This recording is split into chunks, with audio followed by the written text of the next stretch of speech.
Bom,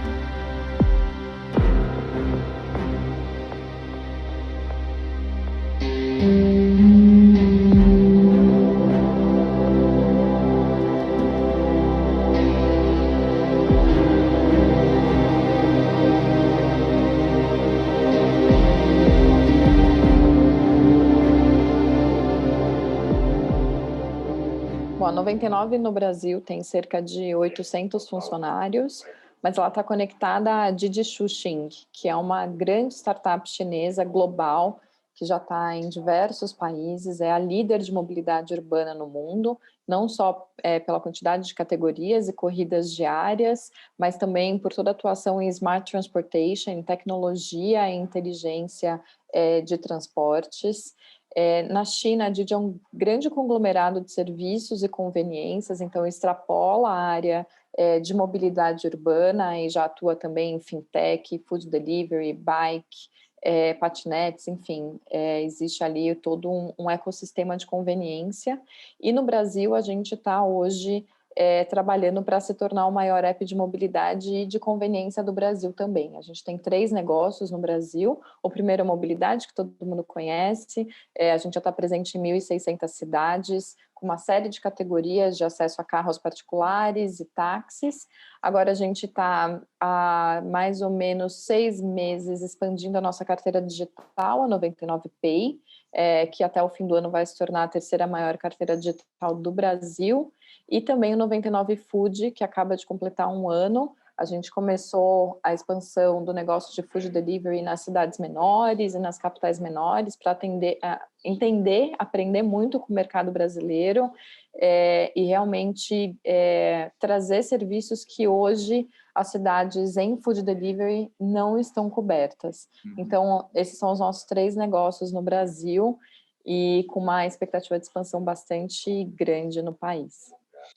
Nesse ecossistema, hoje a gente toca 20 milhões de usuários por mês.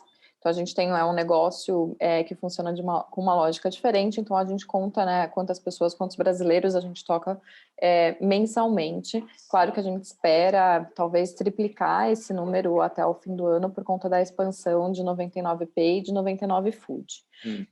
No modelo que a gente tem hoje de negócio, o Brasil é o único no mundo, é o país mais importante da Didi, fora a China, mas nessa combinação de negócios, só o Brasil tem a maturidade e está trabalhando com essas 3 frentes. A área de food delivery já existe em outros países, por exemplo, o Japão e o México, que abriram, inclusive, antes do que o Brasil. Agora, a 99 Pay, no formato que ela existe, ela nasceu no Brasil. Então, de fato, a Didi preza muito que a gente tenha modelos de negócio localizados, que atendam às necessidades locais, claro, com toda a expertise e tecnologia chinesa, que hoje uma referência no mundo, né, em tecnologia e inovação, mas que a gente possa, de fato, desenvolver os serviços dentro das necessidades de cada país. A nossa empresa é chinesa, né? Então, a gente veio acompanhando desde o dia 1 o que estava acontecendo em Wuhan. E eu acho que quando houve o lockdown mesmo, na China, Beijing e as outras cidades, e o nosso serviço parou na China, a gente entendeu que algo muito grave estava acontecendo. Naquele momento, a Didi permaneceu como um serviço relevante para profissionais de saúde, então os governos em toda a China utilizaram a plataforma da Didi para poder transportar insumos, vacinas, profissionais médicos. Então a gente entendeu, primeiro, a força da empresa em estar muito tranquila com um lockdown, quando você tem 550 milhões de corridas por mês, porque é um país realmente de proporções estratosféricas, graças à sustentabilidade, né, do business, mas que a gente tinha ali uma função nessa pandemia, e essa função já tinha começado na China, colocando a nossa plataforma disponível para o governo. Aqui eu acho que a gente caiu a ficha, existe muita viagem, muita transferência de talentos entre China e Brasil. Então teve um momento, o dia D, em que todos os chineses voltaram para a China, porque não se sabia o que ia acontecer, os aeroportos fechando, as pessoas precisavam voltar, enfim, para suas famílias, então as pessoas foram tiradas às pressas do Brasil, e as pessoas entraram em quarentena depois de visitar a China. Nesse momento eu estava em licença maternidade, o meu chefe é americano, ele mora no México, ele esteve na China e estava vindo para o Brasil e ele ia me visitar, porque eu tinha tido bebê. E eu lembro de parar com meu marido e falar, eu acho que não é seguro, eu não sei se eu quero o chefe aqui em casa. Eu não estou mais nem com medo de sarampo, cachumba, eu estou com medo de Covid. Então, como que eu falo para o chefe que eu estou com medo? E aí eu não precisei falar, porque ele foi posto em quarentena pela empresa, então todas as viagens dele foram canceladas, e isso não tinha nem chegado na Itália ainda, de fato estava concentrado na China. Então a gente tomou todas as medidas enquanto ainda a China estava passando por isso, a gente já começou todo o mapeamento de pessoas viajando e colocando elas em quarentena, e seguindo todos os protocolos rígidos, né, dos profissionais de saúde chinesa.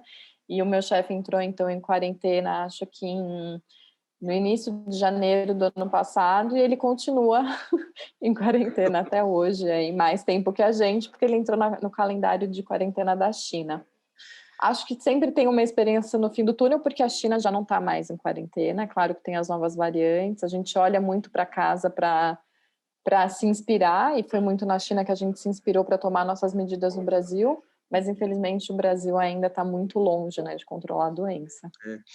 Sim, porque a China estava se comportando dessa forma. A gente não sabia quanto tempo ia levar, e não é porque a gente tivesse qualquer informação interna, nada disso, mas a OMS já estava olhando para a China com muito cuidado, os portos e aeroportos estavam sendo fechados, mas a China tem mais de 1 bilhão de pessoas, né? Então, muito rapidamente saiu de Wuhan, e a Didi, na verdade, tomou todas as medidas para conter, né? Foi exatamente no mesmo mindset de Wuhan, a Didi tomou as ações necessárias muito antecipadamente. Então, internacionalmente, a gente já barrou as viagens e começou a assistir e a receber informações de como que a gente estava lidando com a pandemia na China. Claro que a gente foi olhando o quanto ela ia se movendo para o Ocidente, e enquanto isso a gente fez o nosso business as usual aqui no Brasil. Em fevereiro a gente estava comemorando o marco de 1 bilhão de corridas no Brasil, então a gente estava com muita preocupação, claro, mas trazendo todos os investimentos e entendendo que talvez isso fosse demorar muito, e não sei se também tomar essa proporção. Eu acho que ninguém imaginou que ia tomar essa proporção, até porque as medidas na China pareciam funcionar na China, pelo menos com as informações que a gente recebia. Quando os países na Europa exerciam o lockdown, também existia um entendimento que a doença ia sendo controlada, mas quando ela chegou na América, e aí eu acho que Estados Unidos, Brasil e né, países como nós, que não tomaram as medidas adequadas desde o início, a gente percebeu que a coisa ia se estender, e se estendeu muito. Pamela, como é que escreve Didi? D-I-D-I. É uma... Simples assim? Tão simples quanto, e na verdade para eles é o barulho da buzina, né? Que é o bibi. Para eles é o Didi. E é o Didi, porque eles não falam o B como a gente, né? Então entendi. É Didi mesmo. Eu posso te mandar depois. A gente criou o comitê de crise em março, quando foi o primeiro caso do Brasil foi confirmado, foi dia 26 de fevereiro, né? Confirmado o primeiro caso no Brasil. Então, nos dias seguintes, a gente já criou o comitê de crise.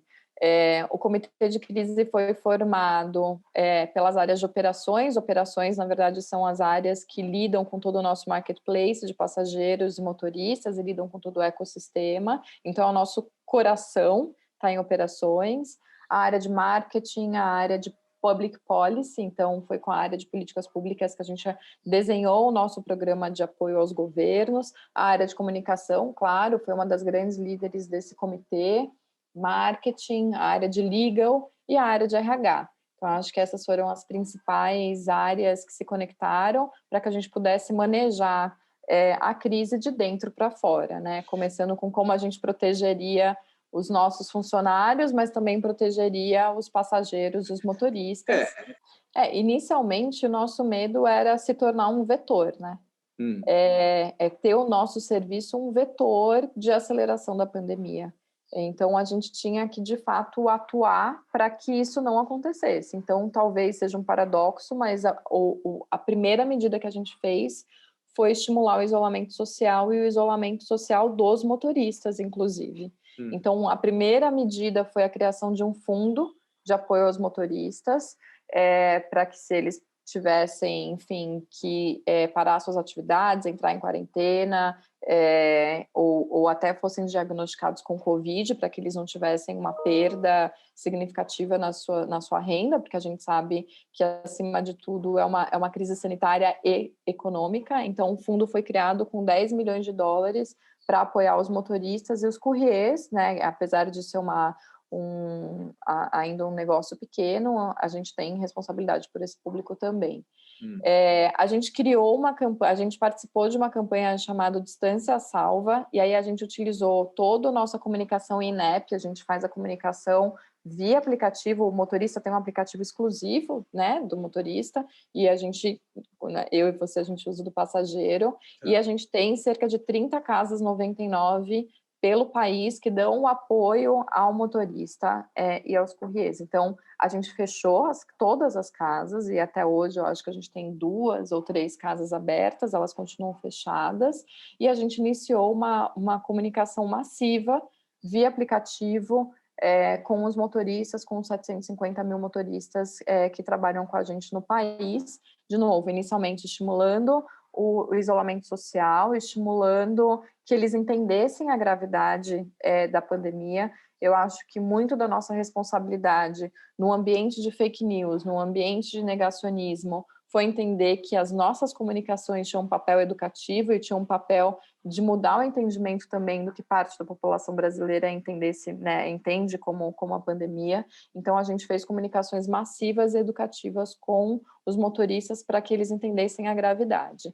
E aí, em paralelo, a gente começou a trabalhar, porque aí a gente precisava, primeiro, entender os impactos no Brasil, porque na China, como a gente viu, o lockdown aconteceu durante muitas semanas, as cidades ficaram realmente fechadas, o mesmo na Itália e na Espanha, e aqui no Brasil a gente ainda estava, vamos ver por 2 semanas, é um lockdown, mas não é um lockdown. Então a gente foi trazendo modalidades que até então a gente não tinha visto no mundo, então não dava simplesmente para trazer um business model que foi aplicado na China ou em qualquer outro país que a gente atua, a gente teve que entender como que a gente podia atuar no Brasil. E foi aí que a gente percebeu que o Brasil não ia entrar, de fato, em lockdown como os outros países. A gente, então, correu para tornar a nossa plataforma segura, porque as pessoas precisavam se movimentar em segurança e elas estavam com medo de transporte público e com medo de outras formas de transporte. O Brasil começou a andar mais a pé também, isso é uma realidade, né, no impacto da mobilidade, de como as cidades se reorganizaram, mas quem não pôde se isolar igual eu e você, e aí majoritariamente a classe trabalhadora, né, as classes C e D, as pessoas que estão mais na periferia, passaram a usar mais o aplicativo. Então, acho que em 2, 3 semanas, a gente já estava criando bases de proteção pelo país para que os motoristas pudessem sanitizar os carros, distribuindo máscaras, distribuindo todo álcool gel, os kits de proteção, e estudando uma parceria aí com o Sírio-Libanês para entender o que de fato pode ser feito num ambiente tão pequeno que é um carro, para que 2 pessoas andem juntas, mas de forma segura, e que a gente não se torne um vetor de fato, da doença. E aí a gente criou protocolos de segurança, a gente criou comunicações de segurança no aplicativo para que o motorista saiba como limpar o carro, a gente desenvolveu um escudo também de proteção entre motorista e passageiro, que foi distribuído nas cidades em que a pandemia acometeu de forma mais grave. Então, a gente foi buscando soluções para transportar as pessoas de forma segura, porque a gente entendeu que o país não ia parar de fato.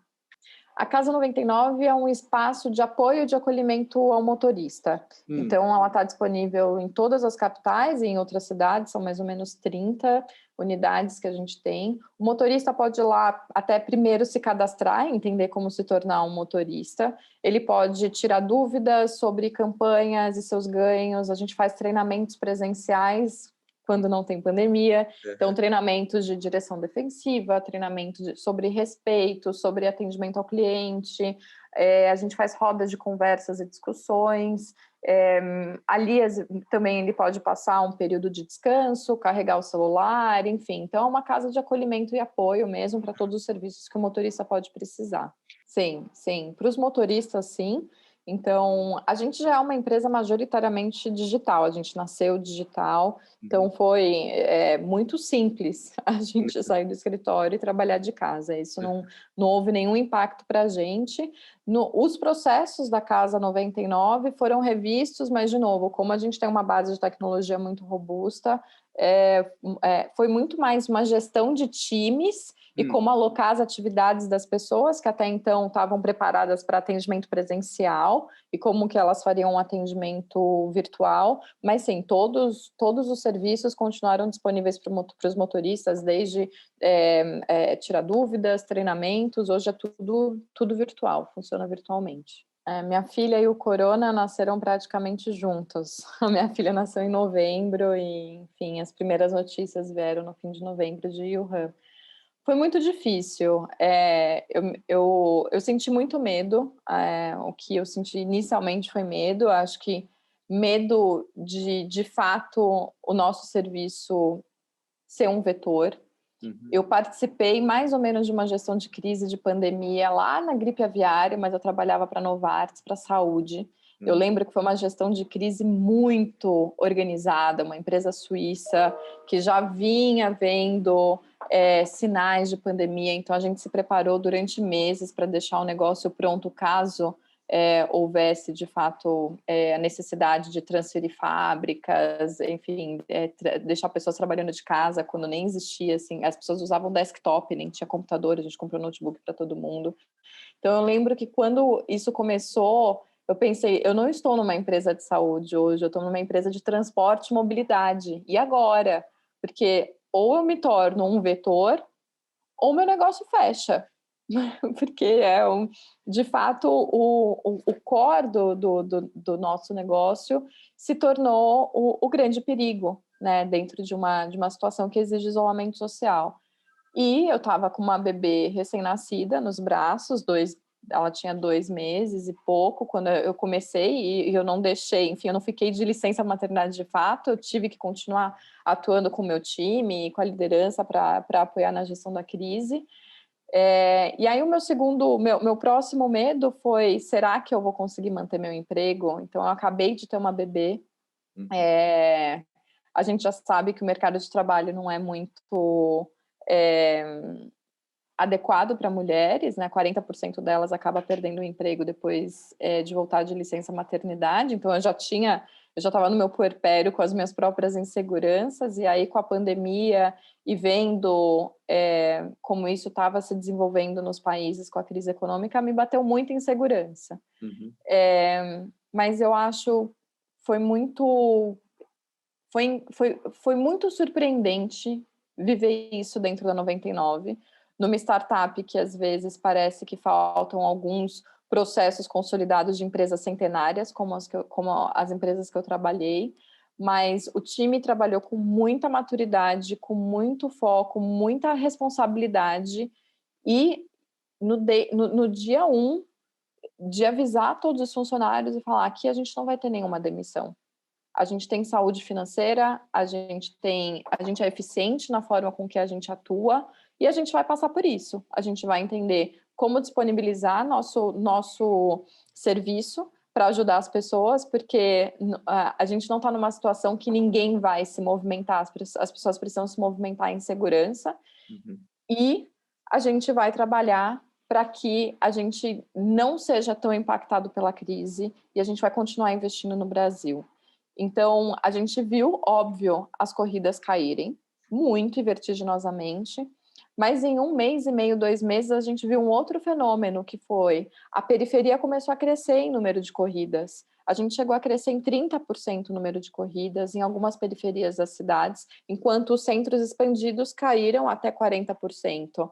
E aí caiu a ficha. A gente tem uma plataforma relevante, as pessoas estão com medo, elas precisam se movimentar e a gente vai continuar trabalhando por elas. No meio do ano, a gente lançou 5 novos produtos, pensando em classe C e D.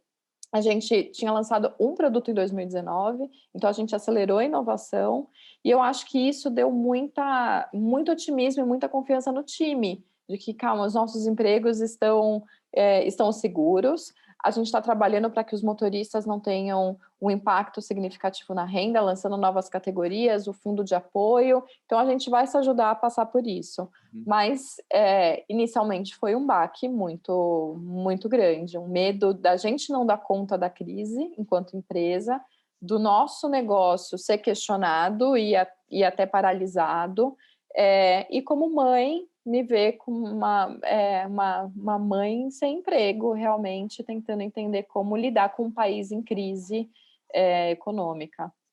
Olha, eu acho que 2020 foi um marco de colaboração público-privada e, sinceramente, eu vejo com muitos bons olhos. Eu acho que o brasileiro, sempre teve um ranço nessa parceria entre empresas e governo, como se fosse uma linha suja que não devesse ser transposta.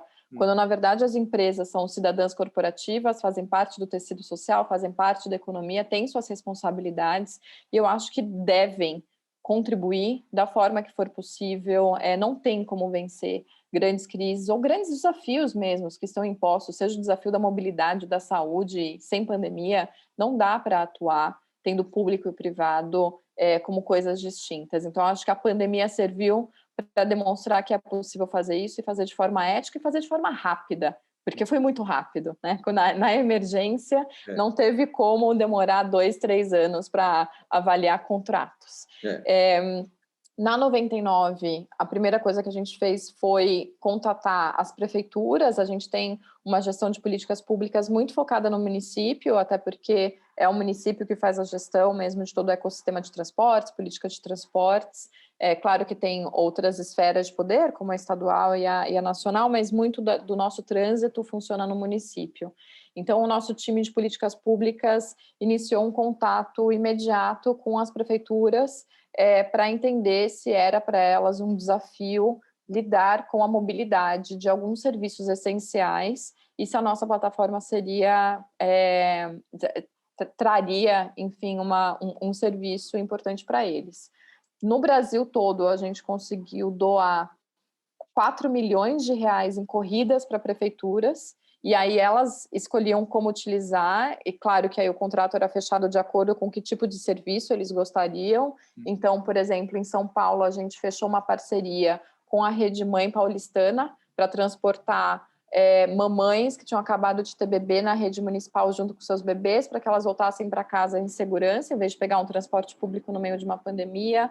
A gente fechou diversas parcerias para transportar profissionais de saúde para levarem medicamentos ou vacinas para doentes acamados ou idosos com dificuldade de mobilidade. Então, a gente foi entendendo quais eram as necessidades e a gente fez uma doação, então, final de 4 milhões de reais em corridas para as prefeituras no Brasil. Então, acho que esse foi a nossa principal ação do ano passado. E aí a gente começou a entender que haviam outros públicos vulneráveis que a gente precisava atender. Por exemplo, mulheres passando por violência doméstica. Então, a gente criou um fundo também para ajudar mulheres a irem com segurança à delegacia da mulher, com uma corrida praticamente zerada, um valor de corrida praticamente zerada para que ela tivesse acesso a isso. A gente fechou muitas parcerias com hemocentros, porque com a pandemia as pessoas pararam de doar sangue, então elas não iam mais doar sangue, e a gente com um colapso, né, em todas as esferas de saúde, a gente entendeu que a gente também podia apoiar as pessoas, incentivar as pessoas a doarem sangue, então a gente usou a nossa plataforma, que chega em 20 milhões de pessoas, para estimular a doação de sangue e para que elas fossem seguras na ida e na volta. Então, esses são alguns exemplos de como a gente atuou com o governo. Nesse ano, a gente entendeu que a vacinação passa a ser uma prioridade. Então, a gente está atuando em 3 frentes. A primeira continua sendo a doação de corridas, porque é o nosso core. Então, a gente já disponibilizou 4 milhões de reais também em corridas para transportar e profissionais de saúde e insumos, porque a maioria dos programas de imunização criaram uma rede de imunização que usa os AMAs ou as UBSs como satélite, mas não se resumem nesses satélites. Então, por exemplo, aqui em São Paulo foram criados 3 mil postos de vacinação e os profissionais de saúde precisam se locomover da UBS para esses postos e levar os insumos. Então, a nossa plataforma está transportando os profissionais de saúde aqui em São Paulo. E em outras prefeituras, porque à medida que o programa de vacinação vai avançando, a gente vai fechando o transporte com as prefeituras.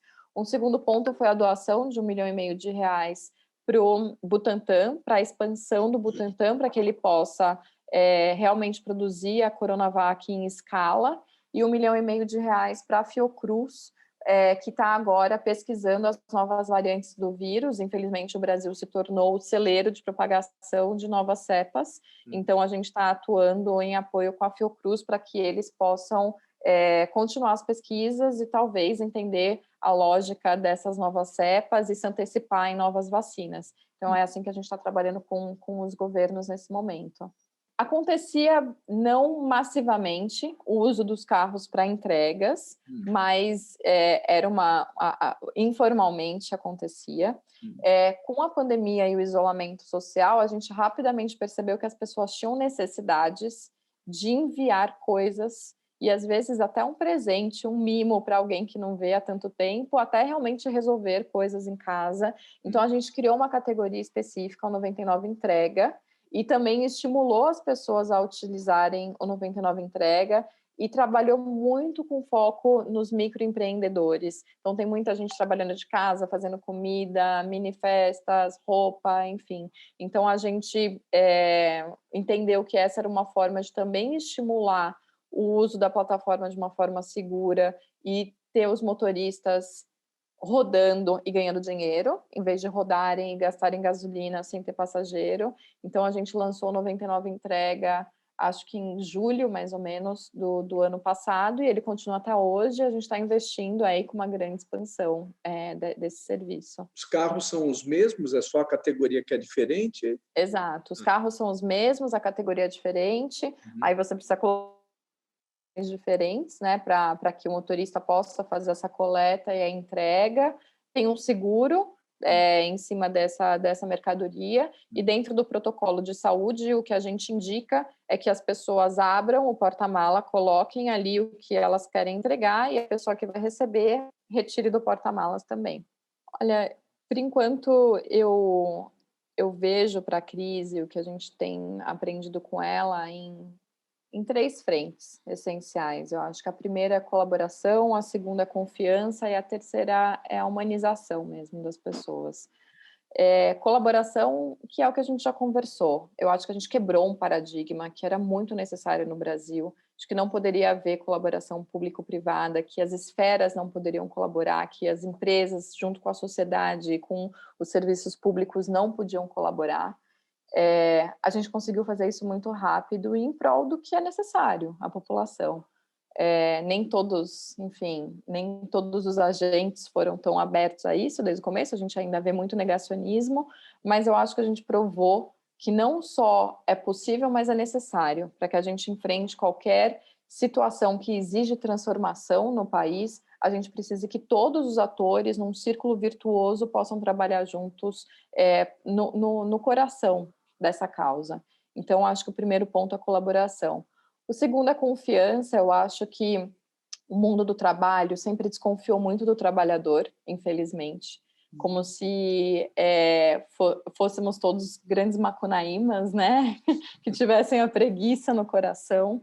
E eu acho que sempre foi o contrário. Eu acho que o brasileiro sempre, não só o brasileiro, eu acho que no mundo todo a gente está ganhando uma grande confiança de que as pessoas estão ali comprometidas com o seu trabalho e elas podem trabalhar de fato de qualquer lugar. As jornadas de trabalho estão muito mais acentuadas e esticadas do que presencialmente. A gente está, na verdade, num overload, num burnout, aí todas as palavras da moda.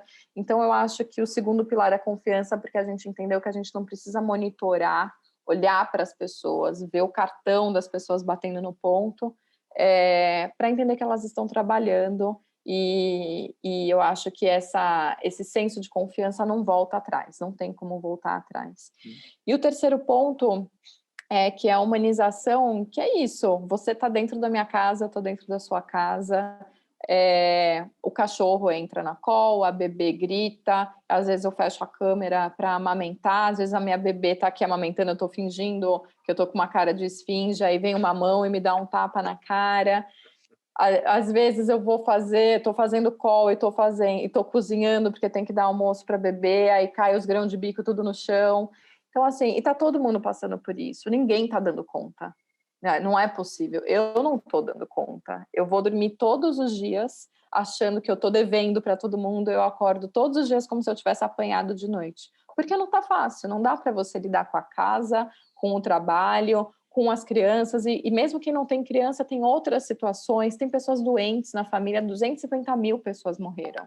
Então, eu acho que também é uma outra situação que nunca mais a gente vai poder olhar para as pessoas e entender que elas têm que trazer para o trabalho só a sua face do trabalho e que problema de casa se resolve em casa. Porque a gente é um ser humano que traz todas as suas nuances para o trabalho, para a vida. Então, eu acho que essa pandemia, no mínimo, vai ajudar a gente a confiar mais um no outro, a olhar com mais empatia, e espero que isso mude um pouco das relações de trabalho no futuro. Desenho. Redesenho, Um redesenho organizacional. Então, a minha gerente de PR de policy agora vai lidar com public policy e também com a área corporativa focada em CSR, e com uma analista e uma estagiária. Então, a gente vai... e a gente conectou com policy porque é a nossa área em PR que mais lida com as questões das cidades, as necessidades, né, das pessoas, as necessidades do público que a gente impacta, e também essas sinergias que a gente pode vir a ter com governos, enfim, a gente não faz nada sozinho. Então, a gente, eu não fiz, por enquanto, nenhuma contratação externa. A gente tem uma área de políticas públicas e government affairs. A minha área é de PR em políticas públicas, então serve, né, o business partner da área de políticas públicas. E varia. A gente tem alguns projetos que eram liderados especificamente diretamente pela minha área. Por exemplo, a gente teve 2 anos de atuação com a Gerando Falcões, e aí foi na área de PR que a gente desenvolveu todo o projeto.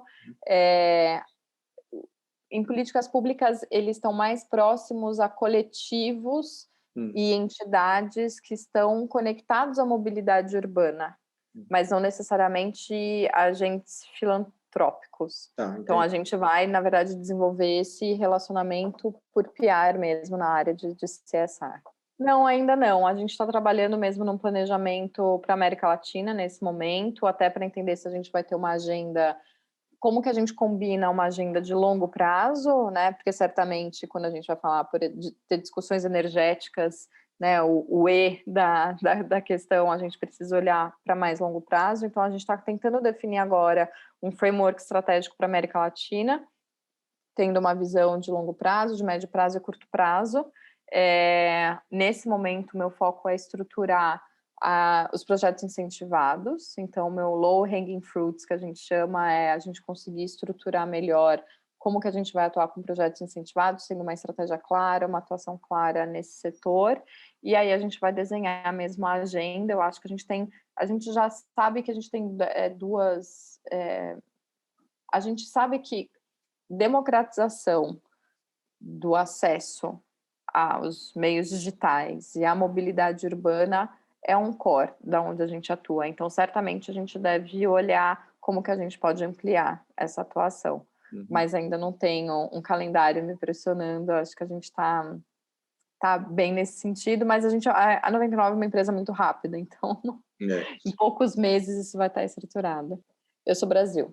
O Brasil é o maior país depois da China, então o nosso negócio é muito grande aqui.